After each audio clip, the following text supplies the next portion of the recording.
अव्यक्तमाध्यात्मिक जोगगम्यम् अतीन्द्रियं सूक्ष्म मिवातिदूरम् अनन्तमाध्यं परिपूर्णमीडे अनन्तमाध्यं परिपूर्णमीडे। कण में व्याप्त परात्पर परब्रह्म परमेश्वर अकारण करुणा बहुलालय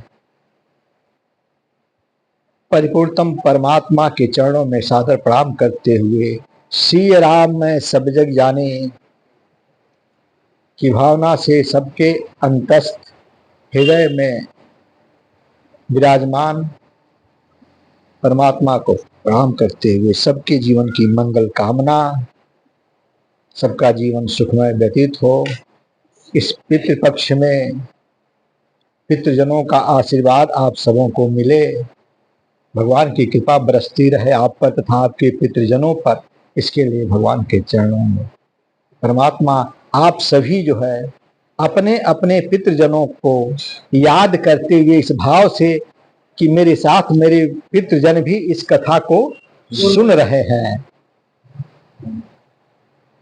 तो श्रीमद् भागवत महापुराण के अष्टम अध्याय के अष्टम स्कंध के दूसरे अध्याय में गज और ग्राह के युद्ध का वर्णन है।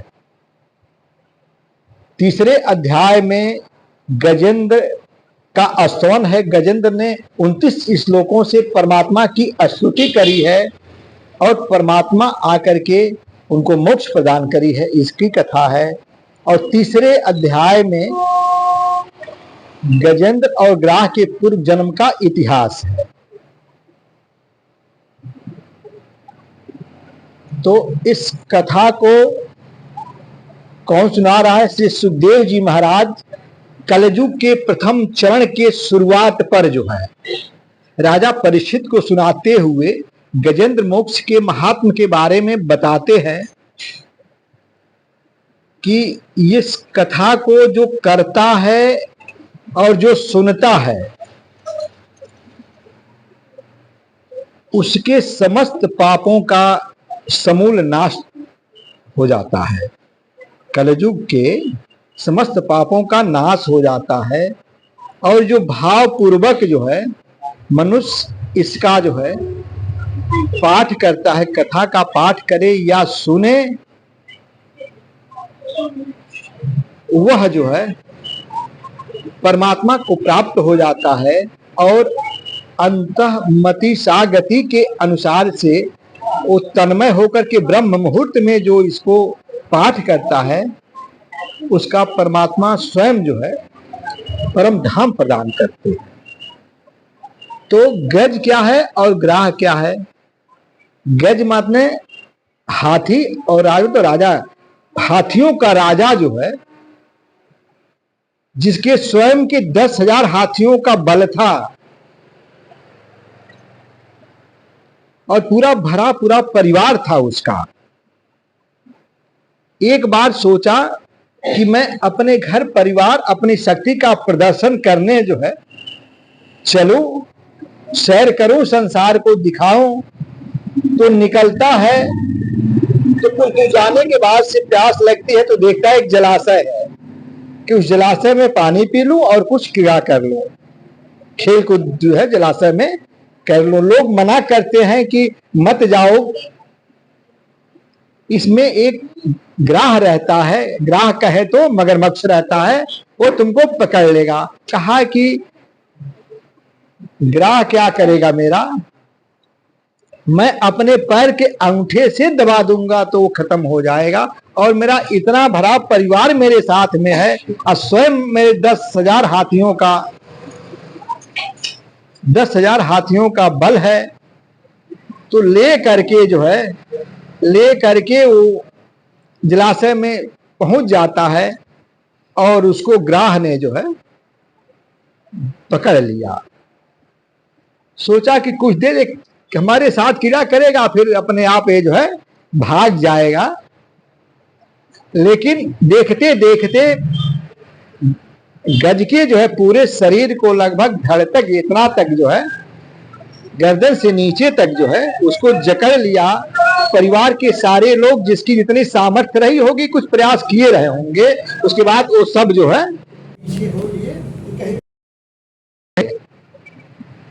अंततः जब देखता है, सारी शक्ति लगाने के बाद से पीछे मुड़ करके देखता है कि मेरे परिवार के सभी लोग तो जा चुके हैं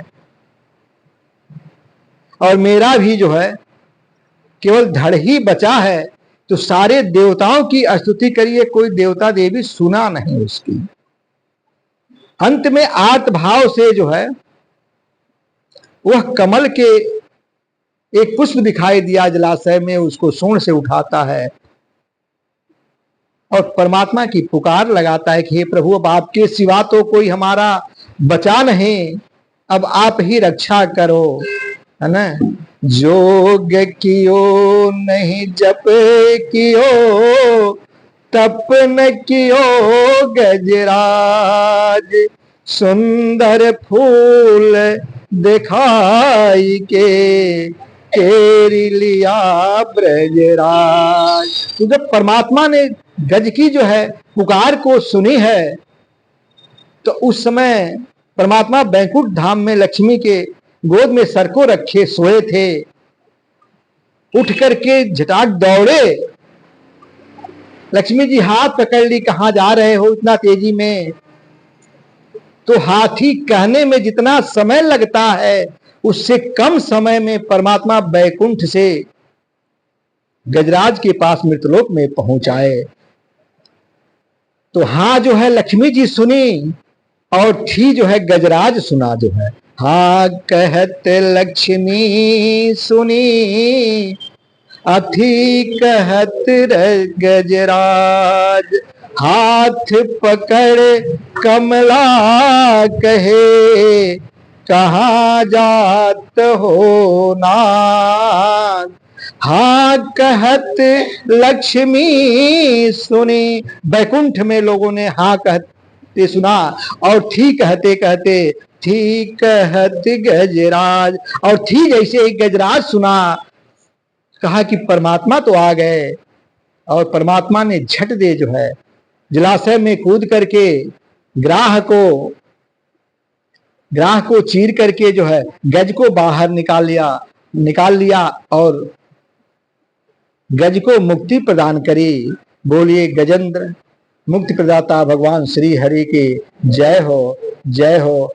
तो अब इसका अध्यात्म समझिए, ये तो कथा हो गई, इस कथा का क्या अध्यात्म है। गज होता है ये हमारे शरीर की जो इंद्रियां हैं, यही गज हैं। हमारे शरीर की जो